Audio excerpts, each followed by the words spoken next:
आज फिर हम नेपाल के अगेंस्ट भी अर्ली विकेट लूज करने के बाद हम उस पर फंस गए। तो ये एक तरह से सिस्टम हमारा शॉक में चला जाता है, चाहे वो नेपाल के अगेंस्ट खेल रहे हो या किसी के 2 विकेटें गिरती हैं तो हम समझते हैं कि बस गया।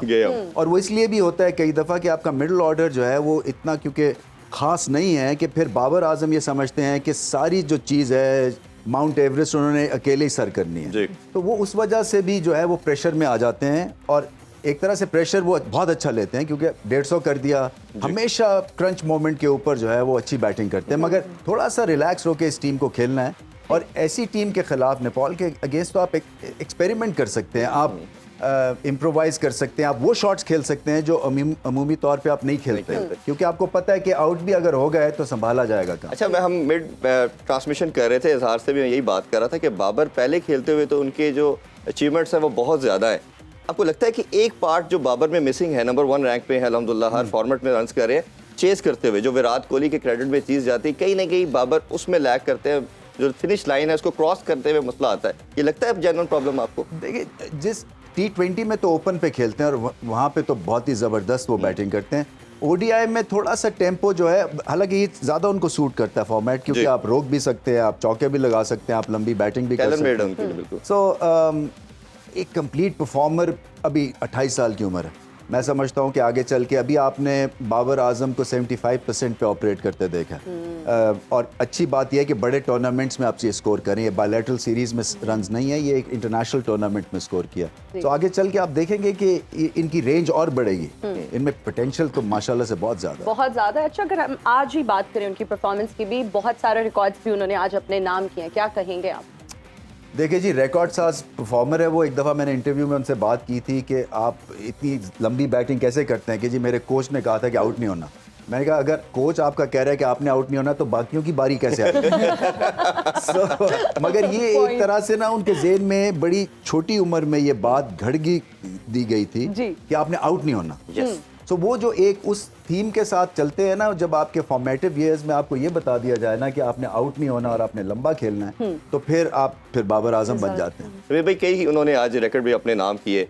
एक तो जिस तरह 5000 फास्टेस्ट उन्होंने हाशिया हमला का रिकॉर्ड ब्रेक किया। अब दोबारा उन्होंने एक और चीज़ अचीव की कि 19th सेंचुरी उन्होंने अपने नाम की। 1 सेंचुरी दूरी पे है वो सईद अनवर का रिकॉर्ड ब्रेक करने के लिए। पाकिस्तान के हाईएस्ट वो बन जाएंगे सेंचुरी मेकर भी। कैसे ये उनका जो हंगर है सेंचुरीज का, रन्स का, वो कैसे देखते हैं? उनको ज़्यादा मेहनत एक तो नहीं करनी, मेहनत तो करते हैं मगर ये कि वो रिस्क फ्री बैटिंग करते हैं। सो अलोंग द ग्राउंड खेलते हैं और छक्के मारते हैं, मगर जब बिल्कुल ज़रूरत हो।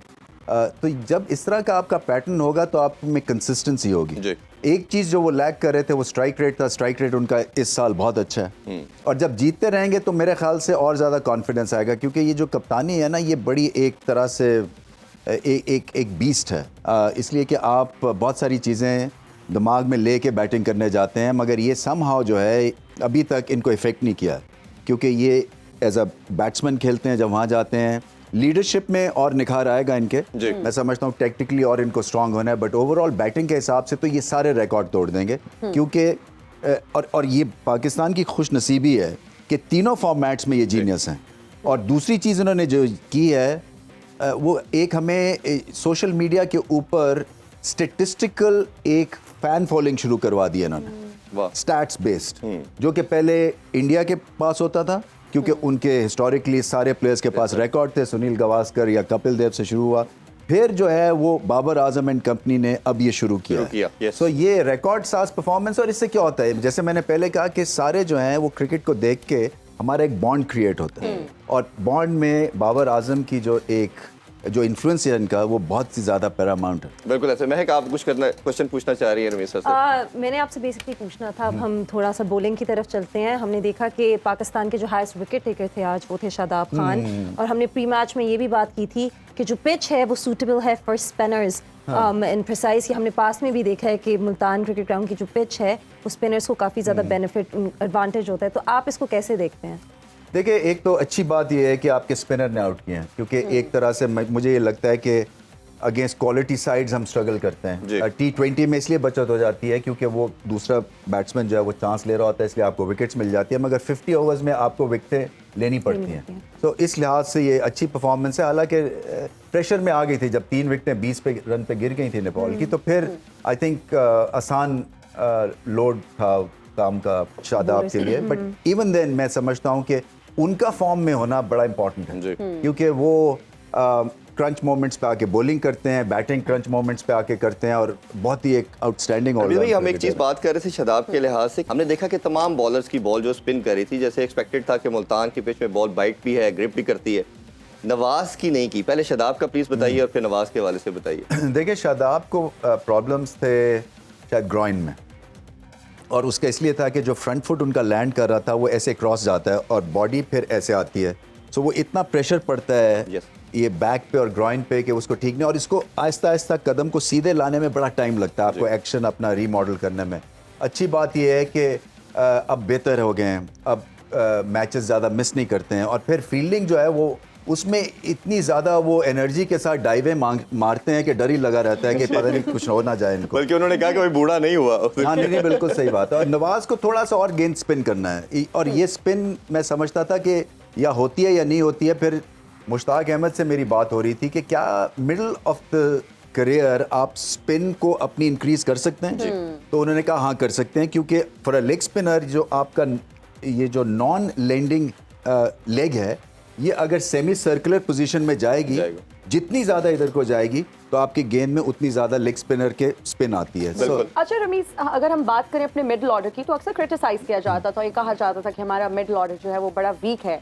आज इफ्तिखार की अगर परफॉर्मेंस की बात की जाए, आप क्या समझते हैं कि अब वो जो क्रिटिसिज्म एक आता था कि हमारा मिडिल ऑर्डर वीक है, अब क्या वो बेहतर हो गया है?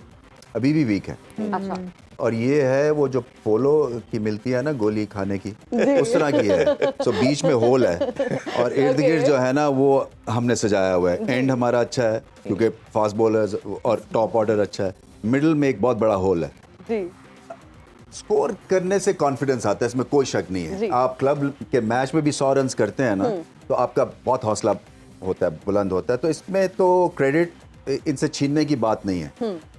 देखना ये है कि अच्छी ऑपोजिशंस और क्रंच मोमेंट्स में क्या ये चीज़ रिपीट कर सकेंगे या नहीं, क्योंकि ये था मीडियोकर बॉलिंग अटैक। और मीडियोकर बॉलिंग अटैक में अच्छी बात ये है कि पावरफुल इनिंग्स खेलें, वो ये नहीं था कि वो फंस के खेलें, तो खुल के खेलें। सो बहुत, और इनको चाहिए थे रन्स, क्योंकि मैं समझता था तलवार लटक रही थी इनके ऊपर, क्योंकि स्पिन को कई दफ़ा और क्वालिटी स्पिन को सही पिक नहीं करते हैं। सो रन से क्या होगा कि रिजवान, मिडिल ऑर्डर के रन से रिजवान रिलैक्स खेलेंगे, बाबर आजम रिलैक्स खेलेंगे, आपका ओपनर रिलैक्स खेलेगा, इमामुल हक। अभी ये होता है कि हम आउट हो गए तो मिडिल ऑर्डर में कुछ नहीं है, तो होगा क्या? होगा क्या? अच्छा भाई, एक बहुत इंपॉर्टेंट चीज़ जो है वो पावर हिटिंग है। अगर हम मिडिल ऑर्डर देखें या हमारा जो ऑलराउंडर भी जब आते हैं, पावर हिटर कोई भी नहीं है हमारे पास। इश्तिहार एक ऐसी कमोडिटी नज़र आता है, रिजवान भी नहीं कर सकते, हम सब जानते हैं। शदाब और नवाज बिट्स एंड पीसेस में कर जाते हैं, बट प्रॉपर नहीं है। सलमान अली आगा के पास भी लिमिटेड शॉट है, पावर हिटिंग नहीं है। तो आपको लगता है कि इसका फॉर्म में आना हमारे लिए बहुत ज़रूरी है? पावर हिटिंग जो है वो तो एक आर्ट है जी, और उसके कोचेस मिलते हैं, और आपको अगर प्रॉब्लम है तो वो आपको बताएंगे कि आपका बेस कितना स्ट्रांग होना चाहिए, आप किस तरह से हिट मारेंगे, और ये करने की ज़रूरत है इनको। मैं समझता हूँ कि जैसे मैंने कहा ना कि अगर हम मार खाते हैं तो मिडिल ऑर्डर में मार खाते हैं, और पावर हिटिंग में चलें ओडीआई में मान लिया कि इतनी ज़रूरत नहीं है, लास्ट के ओवर्स में है, मगर जो रिदम की मैंने बात की कि डॉट बॉल्स नहीं खेलने हैं, आपको सिंगल्स निकालनी है, रन्स निकालने हैं, और उसके बाद पावर हिटिंग के लिए भी आपके जोन्स होने चाहिए। ये नहीं है उठ पटांग आप हिट्स मार के और कहीं जब हमने चौके छक्के लगा दिए। इसी तरह से सलमान आगा जो हैं उनके पास भी बेनतहा पोटेंशियल है, बट वो भी अपने आप को चांस नहीं देते हैं। मतलब है जल्दी में आके वो ऐसी शॉट्स खेल देते हैं। कंसिस्टेंसी मिडिल ऑर्डर में जो है ना मुश्किल से अचीव होती है, मगर आपका मेक और ब्रेक वो पीरियड होता है। आप गए तो टीम गई, आप तर गए तो फिर 300-350 हो जाए। खेलों से रिलेटेड तमाम अहम खबरें और अपडेट जानने के लिए सुनो न्यूज़ के यूट्यूब चैनल को भी सब्सक्राइब करें और बेल आइकन को क्लिक करना मत भूलिएगा।